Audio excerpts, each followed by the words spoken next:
Hola, ¿qué tal? Soy Cintia Reyes y en este video vamos a trabajar con el primer ejemplo de cálculo de una columna de absorción para obtener, eventualmente y entre otras cosas, la altura del lecho empacado.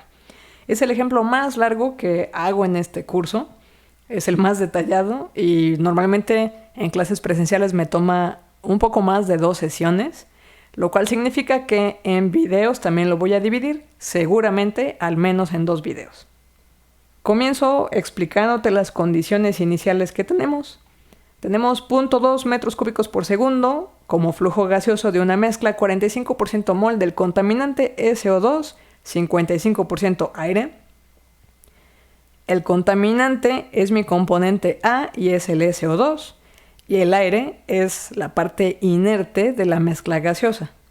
Esto se encuentra a 20 Celsius y 0.84 atmósferas porque estamos en Guadalajara. Esta mezcla gaseosa requiere ser tratada para reducir el contenido de SO2 que vamos a liberar a la atmósfera hasta una concentración final de 5% mol. Una vez más, te recuerdo que ubicamos como punto 1 la zona inferior de la columna, punto 2 la parte superior. No conozco cuál es el flujo de salida del líquido. No conozco cuál va a ser la concentración en la zona líquida. Lo que sí sé es la concentración problema y el flujo problema. Tengo 0.2 metros cúbicos por segundo con una composición 0.45. Esta composición en el punto 1, al cual no le estoy etiquetando ni A ni B, significa que es A y es el componente problema SO2. El requerimiento es que su concentración final de la fracción en la parte 2 del componente A, aunque no viene descrito de esa manera, SO2, es que sea 5%, por eso lo escribo 0.05. Y bueno, voy a utilizar agua pura, esto me estoy adelantando, normalmente lo pregunto en uno de los incisos, pero aquí, pues sí, lo más fácil es usar agua pura líquida, al menos pura en el sentido del SO2, así que esta fracción 2 le puse de una vez que es 0. Normalmente en mi clase presencial les pregunto qué proceso de separación vamos a seleccionar y lo usual es que los estudiantes digan pues el único que sabemos en este curso es columna de absorción, pero eso no suena tan elegante, así que normalmente respondemos algo como esto. Después de una exhaustiva investigación concluimos que utilizaremos una columna de absorción. ¿Con qué solvente vamos a hacer esta absorción? Ya me había yo adelantado a decirte que usaremos agua libre de SO2. Todavía es un solvente económico. Si quieres tener una idea de qué solventes se pueden utilizar, dependiendo de tu contaminante, puedes buscar un poco en el Trebal y básicamente la parte importante es que tengas los datos de equilibrio. Si no tienes datos de equilibrio, pues te va a tocar hacer experimentación para ver si el solvente que quieres usar de veras te puede servir. ¿En qué condiciones de operación vamos a trabajar? Bueno, la verdad es que sí podríamos hacer cambios de temperatura y presión, pero hacer eso cuesta, porque significa que necesitas un sistema, por ejemplo, para bajar temperatura para que la solubilidad del gas mejore, o que aumentes la presión. Las dos cosas cuestan dinero. Y este dinero implicaría, bueno, en el caso de la presión, implicaría un equipo más reforzado, y en el caso de la temperatura, implica que siempre tengas una transferencia de calor corriendo. Habrá casos en los cuales esto es importante, para el caso que yo te estoy mostrando no es relevante. ¿Qué equipo utilizaremos? Usaremos una columna empacada con flujo continuo a contracorriente. No es que sea imposible que existan las columnas en paralelo, pero hasta ahorita solo te he dado las ecuaciones en contracorriente, así que vamos a hacer eso. ¿Qué empaque vamos a utilizar? Vamos a escoger sillas Verl de 1 pulgada de cerámica. Ahora, la primera pregunta real de cálculo es ¿qué flujo de solvente utilizaremos si vamos a operar 1.5 veces el flujo mínimo? Necesitamos convertir los datos que tenemos en información útil en términos de transferencia de masa.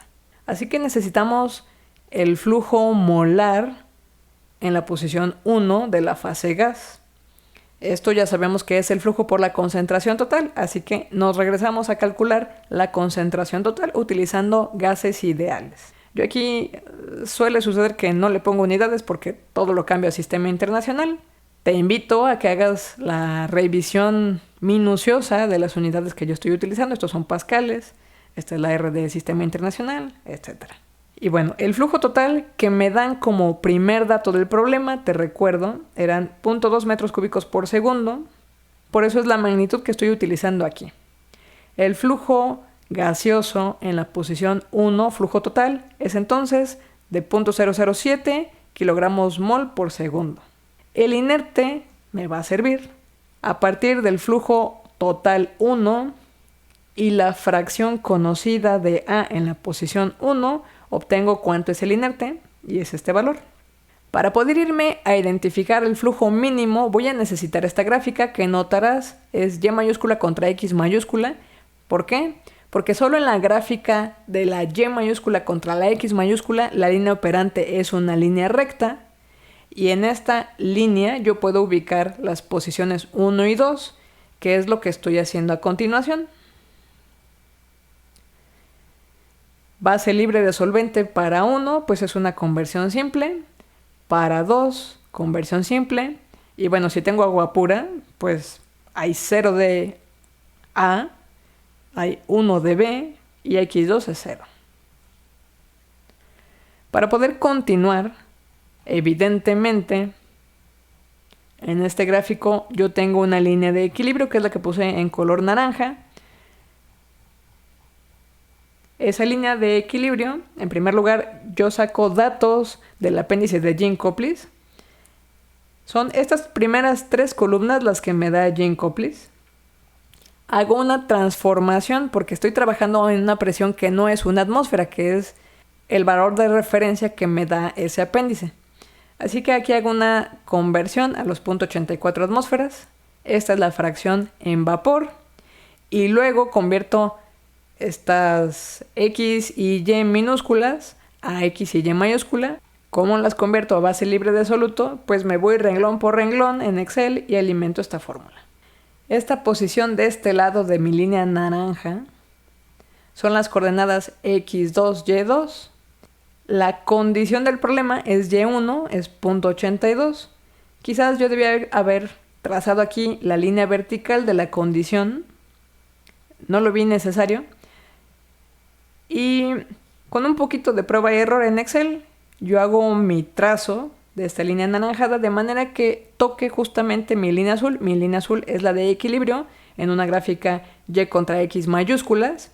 Y más o menos para mí esto sucede cuando X1 vale 0.0114. Esta coordenada me va a permitir sustituir en la línea operante. Y en esta línea operante todos los demás valores ahora son conocidos y voy a despejar el flujo mínimo de líquido inerte. Despejando esta ecuación obtengo que LB mínimo es este valor de aquí, 0.259 kilogramos mol por segundo. Y el inciso lo que me pedía era calcular el flujo de operación si es 1.5 veces el flujo mínimo. Así que lo multiplico por 1.5 y ya decidí cuál va a ser el flujo de operación para inerte líquido. Como es inerte líquido, esto tal cual es agua nada más. Esta es el agua que se va a alimentar y que eventualmente va a ir absorbiendo un poco de CO2. El siguiente inciso lo que nos pide es que dibujemos la línea operante considerando ahora este flujo de operación. Me regreso a escribir mi línea operante. Ahora conozco los flujos.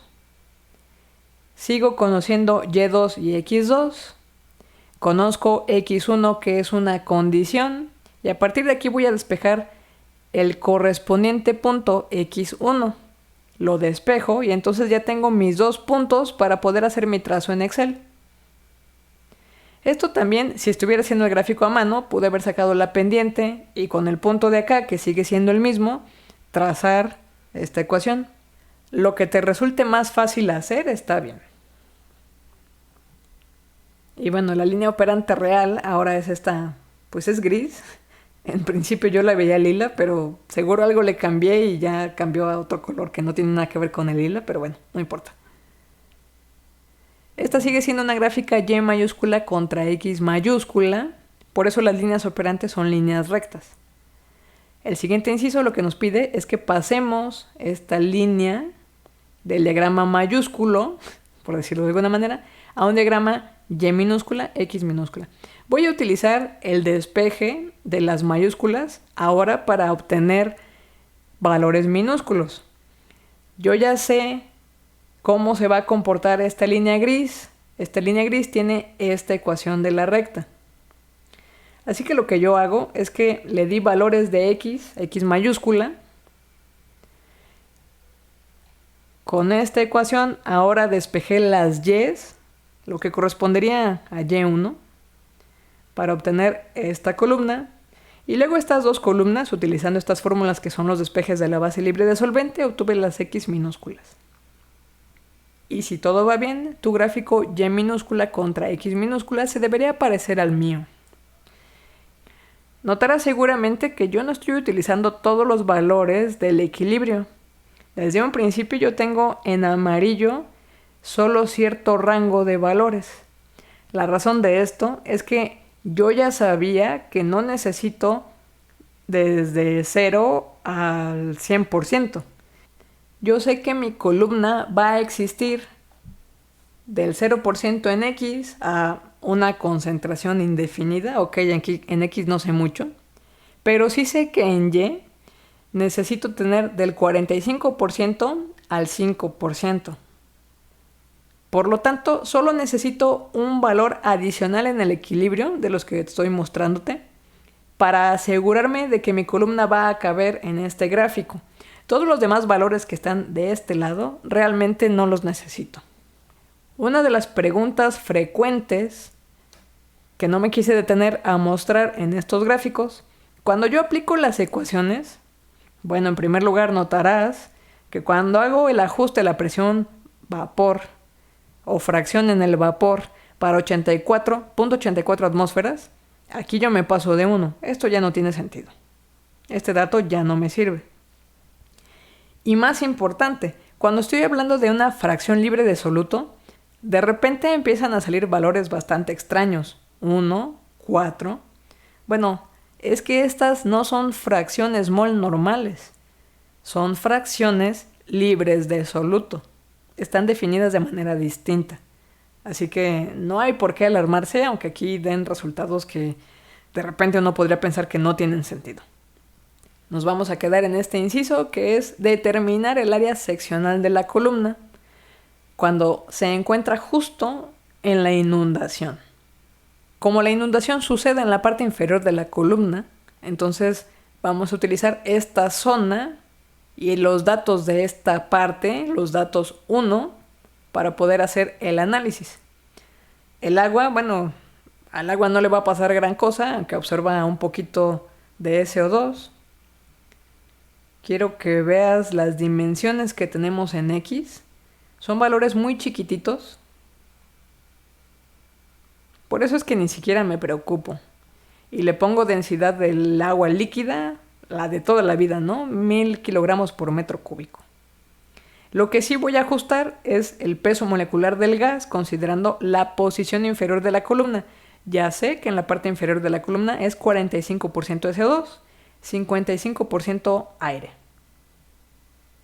Y a partir de esto, y los datos iniciales del problema, calculo la densidad del gas. Me voy a ir a este gráfico de Treival. Y bueno, notarás que aquí hay un par de juegos de datos.